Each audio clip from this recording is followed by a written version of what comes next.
When night falls, the darkness starts to speak. Between each breath and the silence there are whispers no one was meant to hear. This is Night Whispers, where the dark has a story to tell.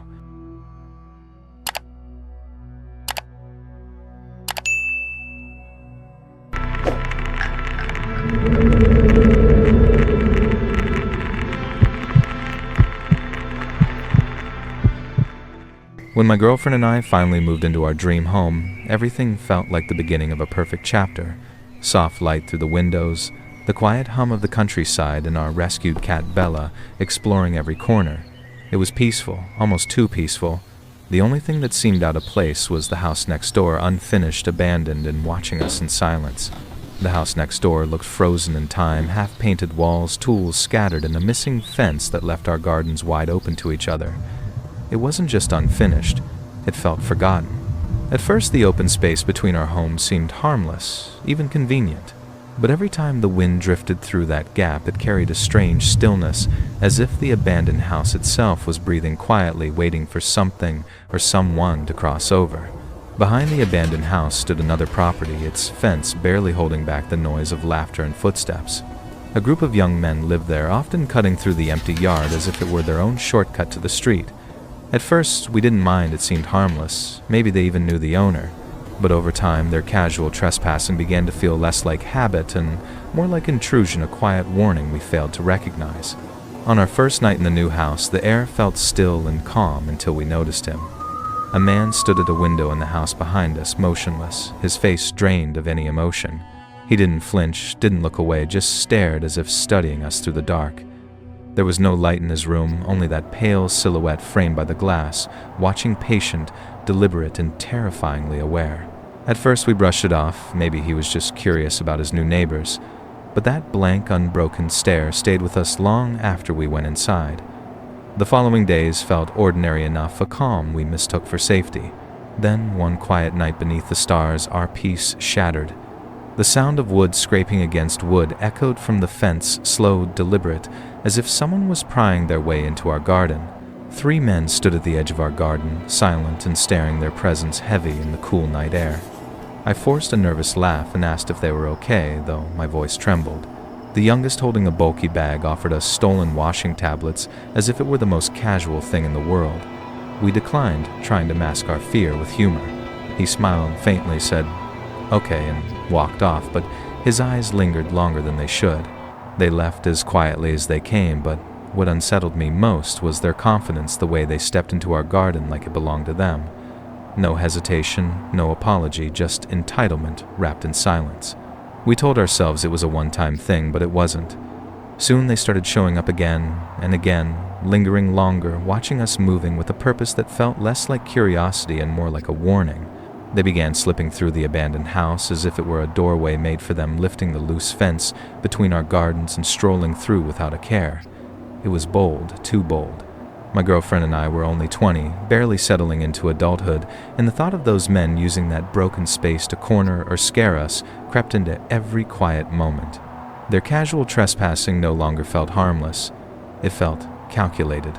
One afternoon, as I was cleaning the front room, 2 police officers appeared, unexpectedly slipping through the side of our house into the abandoned garden. They lifted the loose fence, scanned the area for a few minutes, then left without a word. No questions, no explanations, just silence and the crunch of boots fading away. I stood there, uneasy, wondering what they'd seen. Maybe those men had finally drawn the wrong kind of attention. A few days later, the police came back, this time to our door. They told us the house behind had been cleared out. The men were evicted for antisocial behavior, not just toward us, but toward other neighbors too. Relief washed over me like air after a storm. They hadn't hurt us, not yet, but knowing they were gone felt like safety finally returning, or so we thought. Peace, however, was only pretending to stay. Life slowly returned to normal, or so we believed. One quiet afternoon while I was taking a bath, a violent bang echoed from outside. My heart raced. I threw on clothes and rushed out, finding my girlfriend in the spare room, phone trembling in her hands as she filmed through the window facing the empty garden. When I whispered what was happening, she hushed me. Her eyes stayed fixed outside wide with something between fear and disbelief. The man in the garden was a stranger, someone we'd never seen before. He pointed straight at our bedroom window, then suddenly charged toward the house at full speed. I heard the rattle of the door handle as he tried to get in before he bolted back, lifting the broken fence and pounding furiously on the windows of the abandoned house. We called the police right away. They came, watched the footage, took notes, and left. We were trembling. We couldn't make sense of it. Why try our door, then break into an empty house? The question haunted us for days. Then, one night at 2:16 a.m., the quiet was broken by a slow, mocking whistle, the kind men used to taunt. My girlfriend froze beside me. A soft tapping followed right against our window pane. I grabbed my phone to check the cameras, but the feed was blank. No motion, no sound, just silence where danger should have been. The noises stopped as suddenly as they began, but sleep was impossible. We left the lights on until dawn, too afraid to close our eyes. The next day we escaped to my mom's house, desperate for rest. When we returned in the morning, dread hit us instantly. Our Ring doorbell lay on the ground, detached, its SD card missing. Someone had come back while we were gone, and deep down we already knew exactly who it was. Who else could it be? We called the police again, desperation slipping into our voices. The woman on the phone spoke carefully. Lock every door and window, she said, because removing a camera often means they're planning something. Her honesty chilled me more than comforted me. Weeks followed with the same torment, whistles and the dark, sudden bangs on the walls and the faint rustle of someone testing the house that was supposed to be our safe place. We filed report after report, and when no one tried our door again, we dared to believe it was finally over. 3 quiet weeks passed until one night, while watching harmless clips from our camera, we switched to the live feed. There he was. A man in a black mask and hood stood in our garden, arms stretched wide like some twisted imitation of Jesus on the cross. He wasn't moving, just standing there facing us, as if waiting to be seen. He tilted his head upward, staring directly at our bedroom window, motionless like a statue carved from malice. We froze, too afraid to breathe. The camera had been moved inside, so there was no recording, only the memory of that awful stillness. His lips moved, but we couldn't hear a word. Then, slowly, he turned away, crossed the street, and stood there for half an hour, silent, unmoving, watching our house like a predator, waiting for the right moment. We called the police again, voices shaking with fear. But their answer was the same. It's not illegal to look at someone's house, they said, brushing us off like frightened children. Even after we described what he did in our yard, they treated it as nothing. Sleep became impossible. Every creak, every gust of wind sounded like footsteps. Then, one night at 2:02 a.m., the camera notification chimed, and I just knew someone was out there. The alert flashed across my phone and my stomach dropped. I shook my girlfriend awake. Someone's outside. I can feel it. She opened the live feed, and there they were. 2 masked men crept along the side of our house, beams of light slicing through the darkness. One of them, unmistakably the same man who had haunted us for weeks, held something long and heavy, a crowbar glinting faintly beneath the porch light. Why us? What did he want? Those questions haunted every waking moment. For days he returned, standing across the street, pointing, waving, sometimes shouting things we couldn't quite make out. Every time we dared to look, his face was blank, emotionless, like a mask carved for intimidation. Fear became our constant companion. We kept calling the police, hoping for help, but they did almost nothing. The harassment didn't stop, it only learned to wait. Now we have cameras covering every corner, recording every second, yet it doesn't make us feel any safer. Just this morning he was back again, standing motionless outside, staring up at our window like time itself had stopped for him. We caught it all on video, but the fear remains patient, silent, and unending.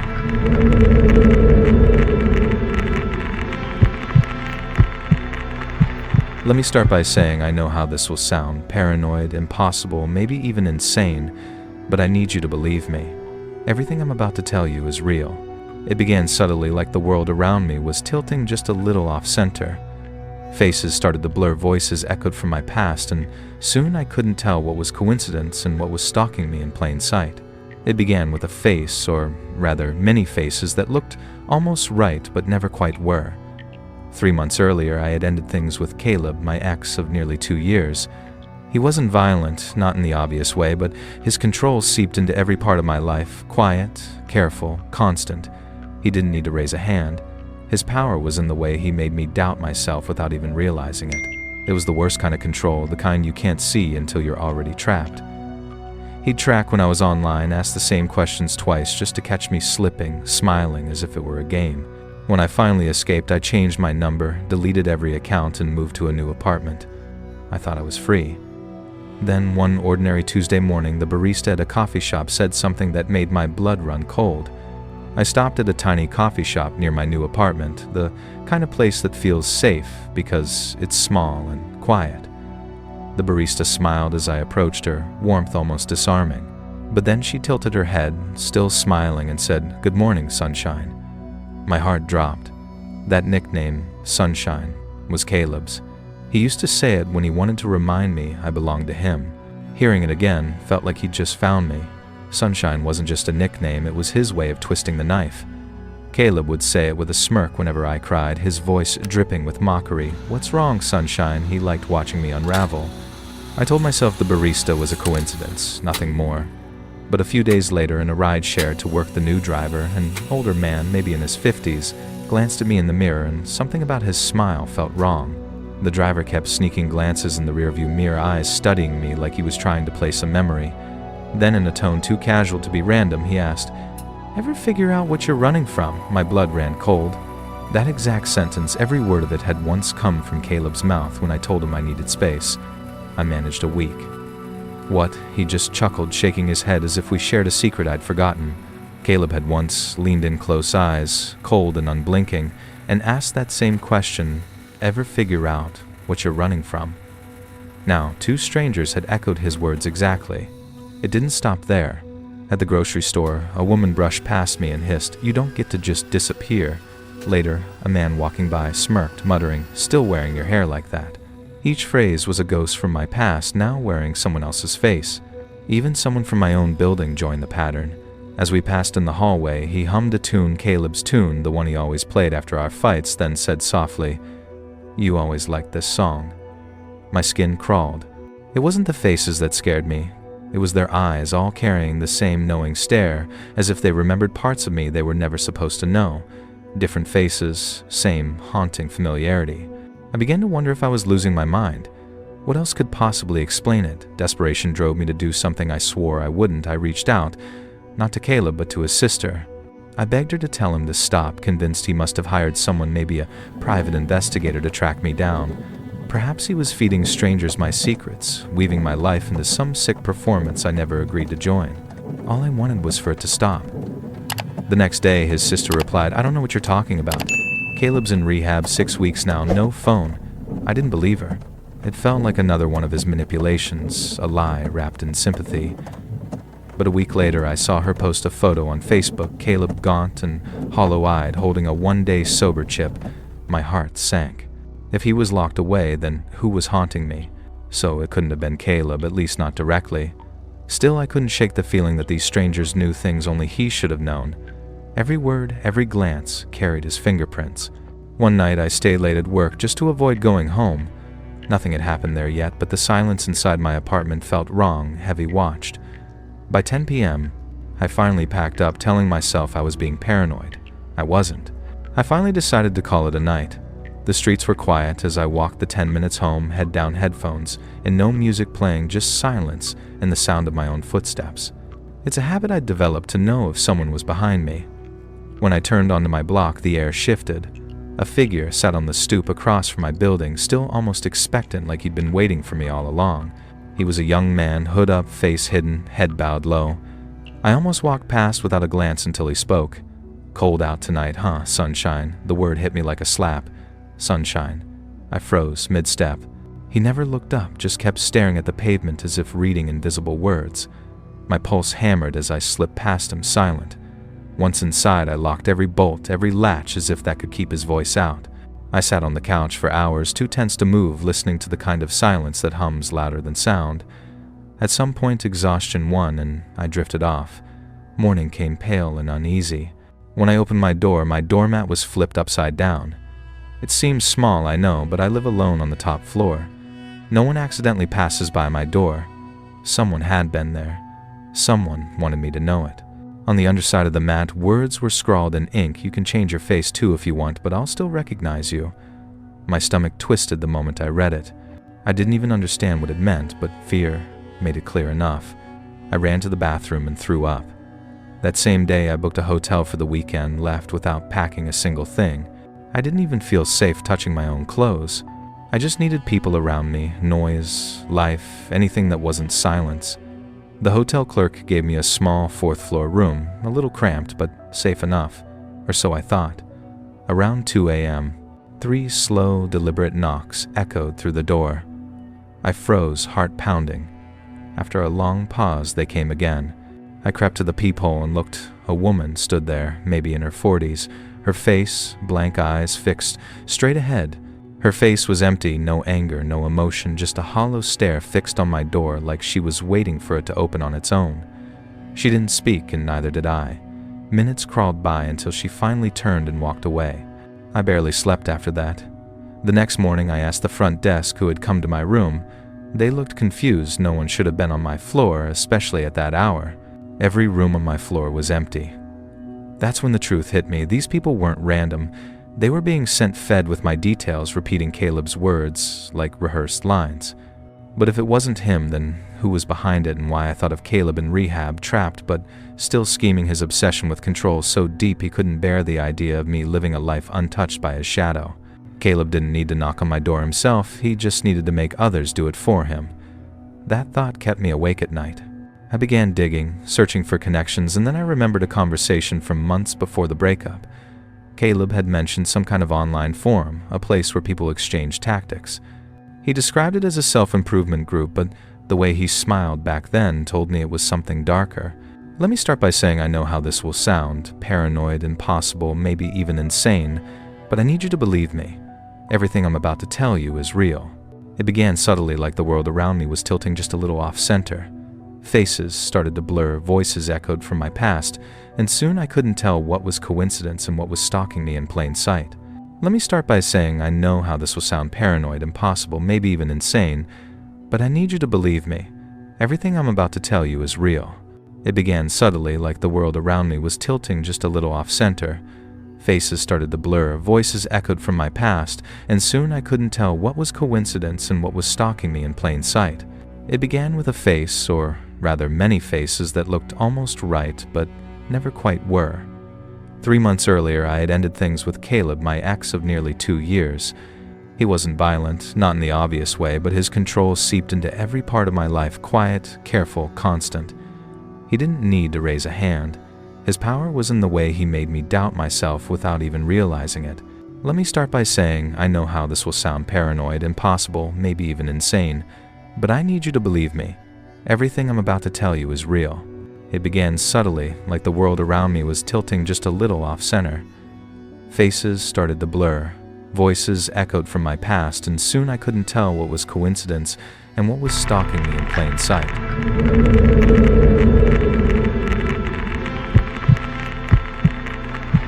My family has always been the kind to stay close to home, comfort found in routine safety and the familiar. So when my aunt suddenly suggested a family trip to one of Michigan's Great Lakes, the idea felt almost foreign, like stepping into someone else's story. None of us expected adventure, let alone fear. But that trip would soon remind us that sometimes even the calmest waters hide something waiting beneath. We all agreed instantly maybe it was time to make new memories for once. My cousin found a massive Airbnb that somehow fit all 18 of us, a miracle given the price. It sat right on the beach where the lake shimmered endlessly, like an ocean pretending to breathe. Most of the family claimed rooms in the main house, but a few of us were sent to the second building, a 2-story garage tucked behind it, quiet and a little too isolated. My 3 cousins and I were assigned to the garage. At first it didn't bother us. We were too busy enjoying the first day, soaking in the hot tub, walking along the beach and laughing under the sun. But when night came and we finally stepped inside for real, the charm faded fast. The air reeked of damp carpet and mold, the sheets were stained, and the door's flimsy latch looked like it could be broken with a push. It was obvious the cleaners had only cared about the main house. The garage was practically forgotten. My cousins were disgusted, refusing to sleep on the beds until the sheets were washed. So I suggested we do laundry ourselves. The washer and dryer were tiny, barely enough for one set at a time, which meant we'd be up late. We decided to wait upstairs, chatting and scrolling through our phones while the first load tumbled below. Maria grumbled about how unfair it was that we got stuck in the worst room, her voice echoing through the musty space. But as she spoke, a chill crept over me, that strange sinking feeling I'd learned not to ignore. It wasn't fear exactly, more like a warning. I told my cousins to stay alert. They didn't question it. After what happened years ago in Detroit, the break-in, the screams, we all knew better than to take chances. Around midnight, the buzzer rang from downstairs. The first load was done. I went alone, switching the sheets into the dryer, the scent of detergent briefly masking the musty air. When my cousins saw how fresh they looked, they all insisted on washing theirs too. So I kept trudging up and down the narrow stairs, swapping loads, folding, repeating. By the time the last cycle ended, it was nearly 2:30 a.m., and the exhaustion felt heavier than the silence surrounding us. We finally finished and made up the beds, exhaustion sinking into our bones. Nikki insisted we leave the light on just in case, and soon everyone drifted off. Everyone except me. I stayed awake, scrolling through school notes on my phone, too restless to sleep. Ever since the break-in back in Detroit, I've been a light sleeper, always listening. That's probably why I was the first to hear it, the sudden, heavy thud echoing against the garage door around 3 a.m. A thunderous bang slammed against the garage door, so violent it sounded like someone had thrown their whole body into it. I jolted upright, heart racing, staring into the dim light. My cousins didn't even stir. I tried convincing myself it was just the wind, but no gust could hit that hard.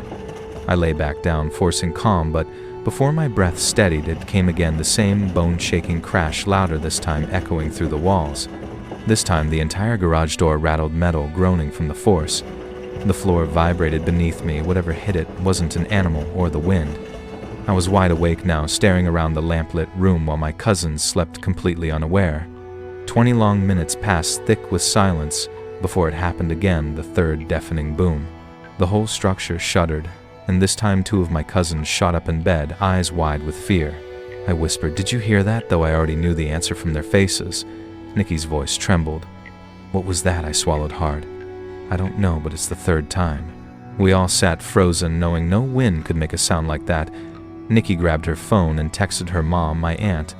The reply came at 4:11 a.m. Sharp, short, urgent, and filled with dread. She knew something was seriously wrong. My aunt woke my uncle, and within seconds he was outside, flashlight cutting through the darkness. We huddled upstairs, afraid to move, every sound magnified by fear. Then came a knock, steady, familiar. It was my uncle. When we opened the door, he wasn't alone. My dad and a few older cousins stood behind him, faces grim. That's when I knew this wasn't just a prank or the wind. Whatever was out there, it was real and close. My uncle's voice was low but firm. "Grab your things. We're moving to the main house," he said, eyes scanning the darkness outside. Then came the words that froze my blood. "Someone's on the property." My heart dropped. I shoved everything into my suitcase without thinking, hands trembling. We rushed across the cold night air toward the main house. Inside, lights flicked on one by one as the rest of the family woke to the sound of our panic.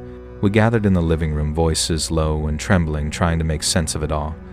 I told them about the first 2 crashes. My cousins confirmed the 3rd. My aunt added that when my uncle went out to check, she followed, and that's when he yelled, "Hey, it's someone standing behind the garage."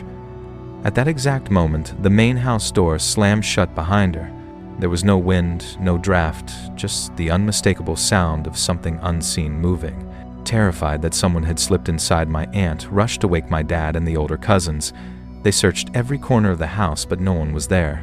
Then my uncle told us what he'd seen: a man standing behind the garage, still as stone, not hiding, not running, just staring straight ahead as if he wanted to be noticed. When my uncle shouted at him, the man didn't flinch.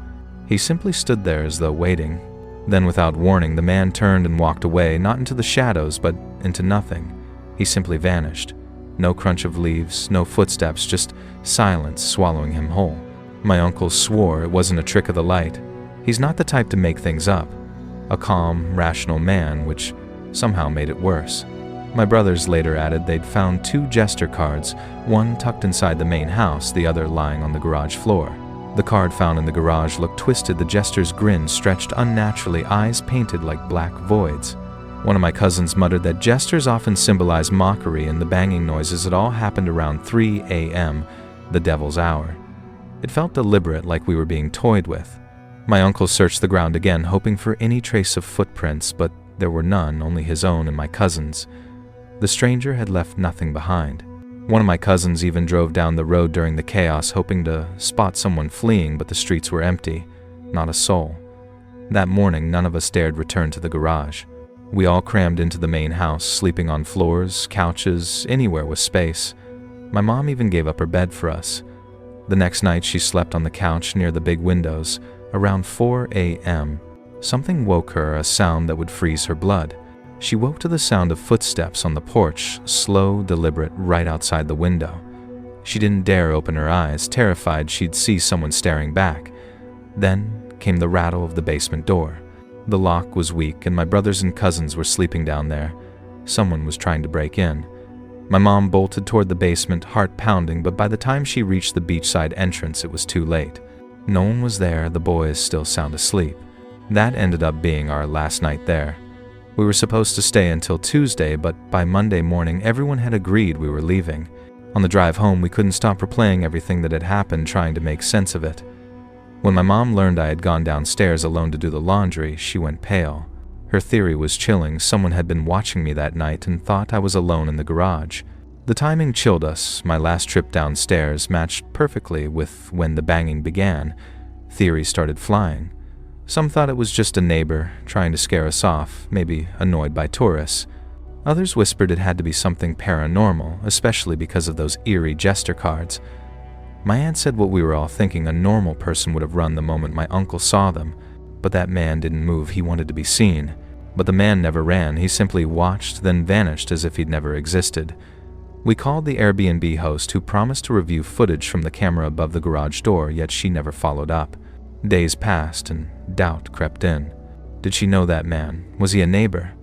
My sister reminded us of the strange woman she and our cousin met on the first day, standing by the beach, staring coldly as they passed without saying a single word. She had watched them with a cold, unfriendly stare, no smile, no greeting, just silent disapproval. The house stood isolated far from town, and we understood how constant Airbnb guests might frustrate locals. But we'd been respectful, quiet, careful. We didn't deserve what happened. That trip was supposed to bring us closer as a family, not leave us with sleepless nights. Still, deep down, we all hoped it wouldn't be our last adventure together. Thank you for staying until the end. If the dark didn't scare you away, maybe you belong here. Subscribe to Night Whispers and let the darkness find you again next time.